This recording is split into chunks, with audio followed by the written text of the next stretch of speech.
Esta pequeña ánfora, o más bien, el contenido que puso en ella un muchacho muy joven pero muy listo, acabó con una macabra presencia que tenía aterrorizados a los habitantes de un barrio.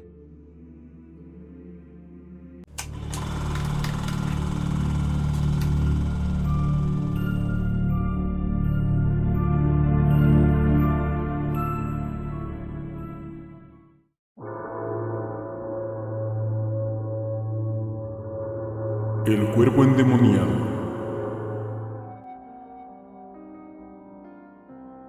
Los habitantes del barrio estaban fastidiados porque noche tras noche, al sonar las 12, aquel animalejo les interrumpía el sueño con sus graznidos, pero no solo con aquellos desagradables sonidos, sino con palabras, pues según mucha gente, aquel cuervo era nada menos que el mismísimo Lucifer.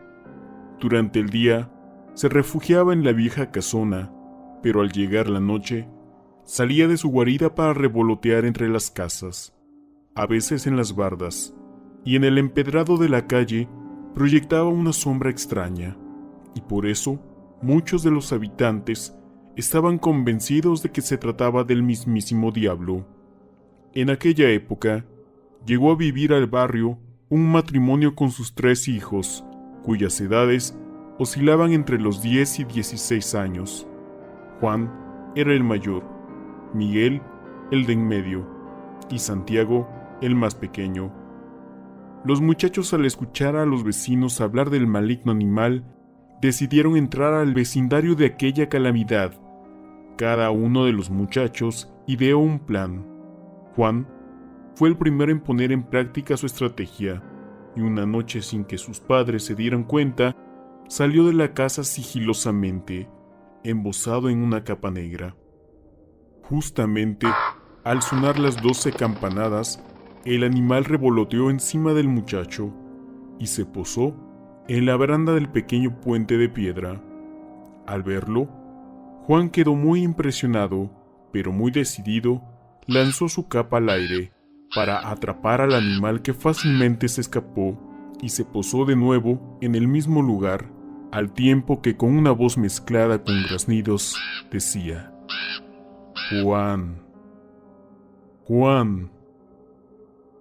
Cuando escuchó su nombre salir del pico del cuervo, sintió que se le helaba la sangre y corrió lo más rápido que pudo hasta entrar jadeante a su casa. Por la cara de susto que todavía tenía Juan, a la mañana siguiente, sus hermanos supieron que no había tenido éxito. Así que esa misma noche, Miguel se preparó para realizar la hazaña de liberar al barrio del nefasto cuervo.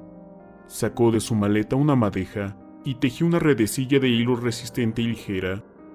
Efectivamente, todo parecía indicar que Miguel era más valiente que su hermano mayor. Él no se echó a correr cuando, al cruzar el puente, oyó que el cuervo hablaba. Esos pájaros, como los pericos, aprenden algunas palabras y luego las repiten. Lo que sí le sorprendió es que supiera su nombre. Miguel. Miguel, si quieres atrapar al diablo, ven por él.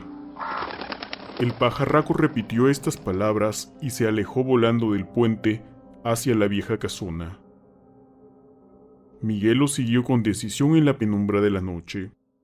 Llegó hasta la tétrica morada y entró por una ventana. En el patio central de la casa, bajo un rayo de luna, estaba el cuervo, proyectando una sombra siniestra. Miguel avanzó sin quitarle los ojos de encima a su presa.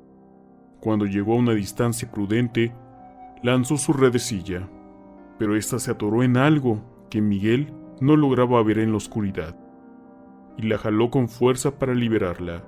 Entonces, con gran estrépito le cayeron encima un montón de viejas vigas y otros objetos que apenas esquivó. El cuervo aprovechó el estrepitoso ruido para alzar el vuelo y desaparecer.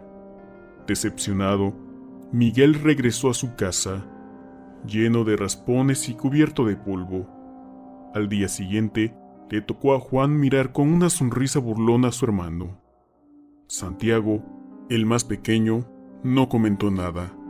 Sabía que le llegaba el turno de intentar la hazaña, a pesar de que sus hermanos mayores no le creían capaz de hacer algo bien. Esa noche, Santiago salió de la casa con cierto miedo, pues cualquiera lo tendría a caminar por la calle oscura a medianoche para enfrentar al pajarraco maldito, que además decían que era el diablo. Era para asustar a cualquiera. Así que envuelto en su gabán, llegó al puente y esperó agazapado.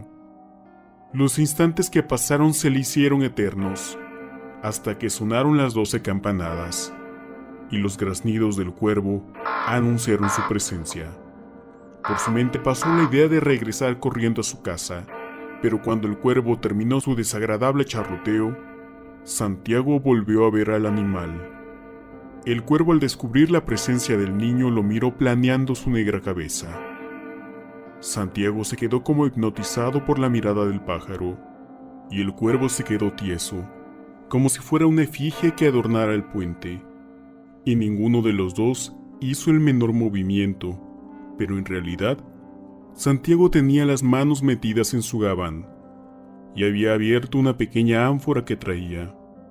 El muchacho avanzó lentamente, sin dejar de mirar al cuervo, y cuando levantó el vuelo, rápidamente lanzó sobre el ave el contenido de su ánfora, al tiempo que decía: «Si el demonio eres, vete a tu lugar, vete a los infiernos y no vuelvas más». Un chorro de agua bendita que el niño había tomado esa tarde de la pila de la iglesia cayó sobre el animal. El cuervo, graznando estrepitosamente, voló hacia su refugio, dejando tras de sí una estela de humo negro y chispas rojizas. El pobre de Santiago, empapado en sudor, llegó casi sin aliento hasta su casa, y no bien había entrado y cerrado la puerta, cuando se escuchó un estruendo enorme.